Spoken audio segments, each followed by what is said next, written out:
Hi everybody, welcome back to my channel Mediocre Mama. It's Ruth here. I hope you are doing really well. So I am now 35 weeks pregnant with my third baby, which means I have about 4 or 5 weeks left until baby is here. So my video today is a third trimester checklist of all the things that you need to do to prepare before your baby arrives. So I'm going to share that list with you right now, and hopefully it will help you prepare for your baby in those final few weeks. If you are new to my channel and would love to follow the rest of my pregnancy journal and birth and listen to all the tips and advice that I have for mums, then make sure you subscribe to my channel. But without further ado, let's get straight into this checklist.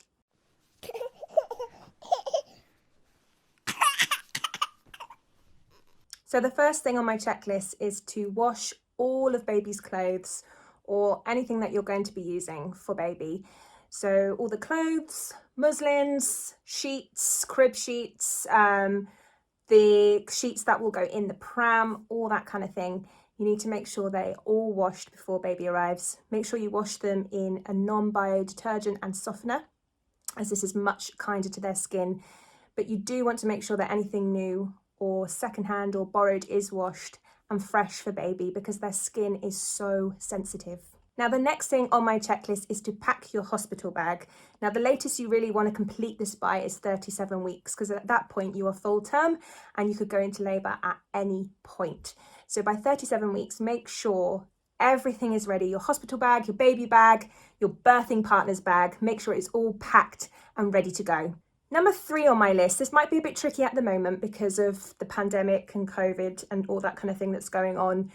But usually I would suggest you go on a hospital tour, especially if this is your first baby.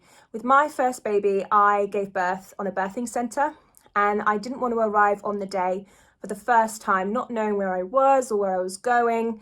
So I booked in with a hospital tour, which I found really useful because they take you around exactly where you're going to be, show you where you need to go when you first arrive, who you need to check in with, and show you the kind of room that you might give birth in. I'm going to be giving birth at home for my third baby. I gave birth at home for my second.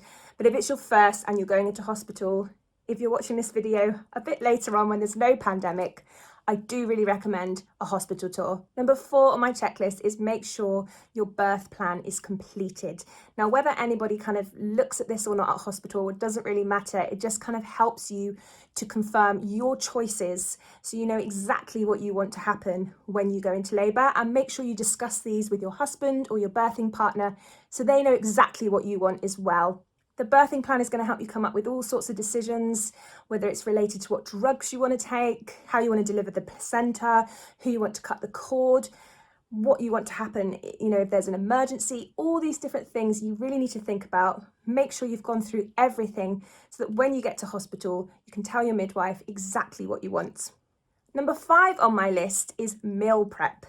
I would start cooking, batch cooking, and start putting things away in your freezer. When you have a newborn, you really need to keep your energy levels up, and sometimes you just cannot be bothered to cook. You might have been feeding the baby all morning, you may not have got dressed yet, you may just want to lay on the couch all day with baby, you might be having a tough day, and the last thing you want to think about is food. So it's really great to prepare in advance, cook things like spaghetti bolognese, chili con carne or curries, and pop them into the freezer, and then whenever you need a meal, you just go to the freezer, heat it up, and there is a meal all ready for you. Number 6 on my list is all related to whether you want to breastfeed. So do a bit of breastfeeding preparation. And what I mean by this is look for support groups, see if there's a local group that you can go to. I feel like with your first baby, you don't really understand breastfeeding until baby is here, and it can be sometimes a bit of a challenge. So it's really great to find a supportive network who are there ready for you when you start your breastfeeding journey. Other things that you want to do, again, it's difficult during a pandemic, but if you're watching this a bit later on, then go in to get fitted for a breastfeeding nursing bra. It's really important that you wear the correct fitting bra. If you're not, you could end up with things like blocked ducts. You just don't want to cause any irritation to the breasts, so you need something that's fitting you really, really well. If you have one near you, I really recommend Bravissimo, and I would say go kind of about week 37 And what they will do is make sure that there's a fistful of space in each cup for your milk to come in. But the closer you can do it to your due date, the better, because you don't want to end up with something tight fitting and uncomfortable once your milk comes in. Number 7 is thinking about arrangements that you might need to make. So for example, if you've got pets, you need to make arrangements for them. Who is going to be there for them if you need to go to hospital? If you've got a dog, for example, you might be in hospital quite a while. So you're going to need someone to come and let them out or take them for a walk or feed them, or maybe they might just want to take the dog or pet to their house and have them there to look after. So make sure you make arrangements for that. And also, of course, if you do have other children, then you need to make arrangements for your children. They might be in school, who can take them to school, who can pick them up, or who can have them for a sleepover whilst you're giving birth. Even if you're planning for a home birth, like I am, I always make arrangements to have somebody come over to be with the children. So with my second birth, my mum came and she was here for my son.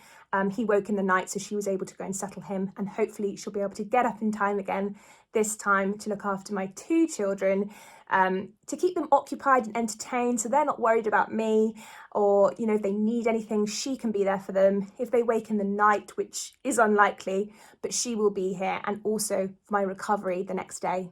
So number 8 on my list is getting all the baby equipment ready and set up. So anything that you're going to be wanting to use, making sure it's all put together and ready. So whether that's the crib that's going to go next to your bed, or if you have a car seat for the car, then installing that car seat kind of a week or 2 before is really helpful, because it's just something that you don't have to think about.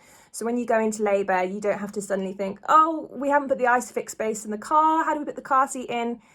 It's already in the back of the car, it's already ready to go, you know how to get it in and out, nice and simple.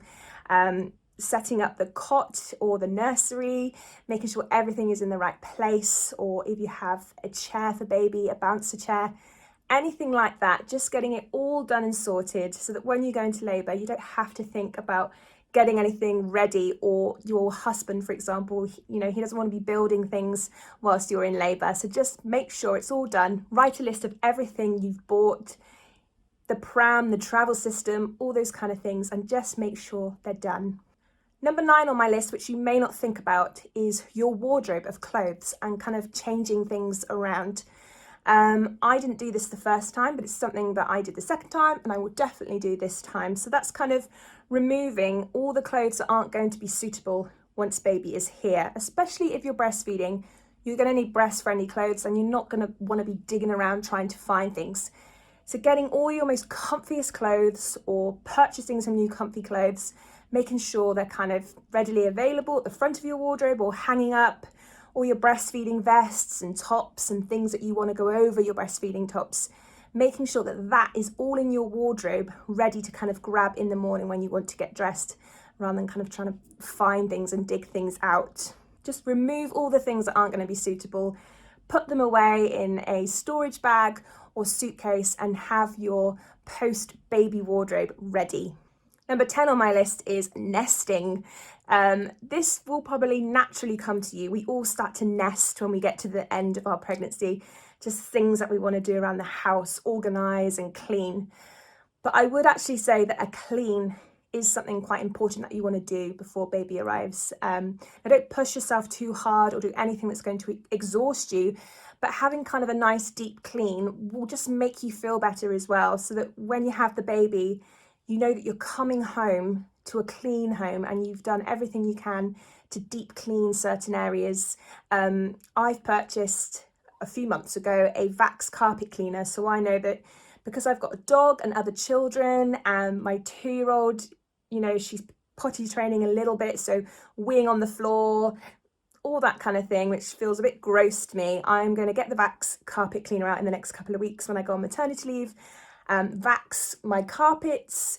I've got a spot cleaner as well, so I'm going to spot clean the sofa. All these kind of like bigger, deep cleaning jobs that you don't want to think about when baby is here. Get them done now. Number 11 on my list, nice, quick, easy one. Plan your route to hospital.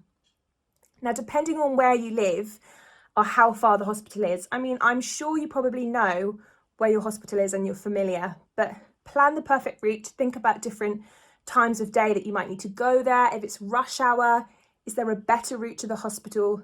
Just make sure you and your birthing partner or your husband have the best possible route to the hospital, and you know where you're going and kind of what the traffic is like at different times of the day.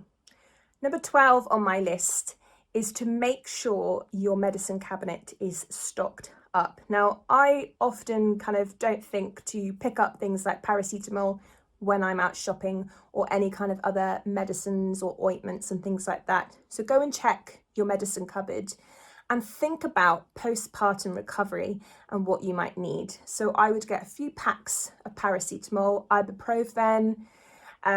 You can get these sprays for your lady parts down below. I did have a spray last time and it was really, really nice, I must say. So I do recommend the Spray Your Bits spray, which really helps with recovery. Have a look at other things that you might like to put in your bath to help with recovery as well. There's different oils, tea tree oils, salt, different things that you can use. Also making sure you've got plenty of maternity pads. Keep stocking up on those. And also think about toiletries, because it's really important that you don't go and buy all these lovely floral scented toiletries to make yourself feel good, but are actually going to really hurt.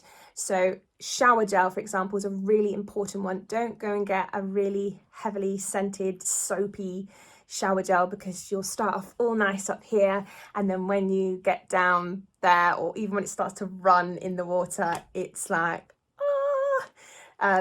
so make sure you get a really lovely, sensitive, non-scent, non-soap, non-chemical shower gel.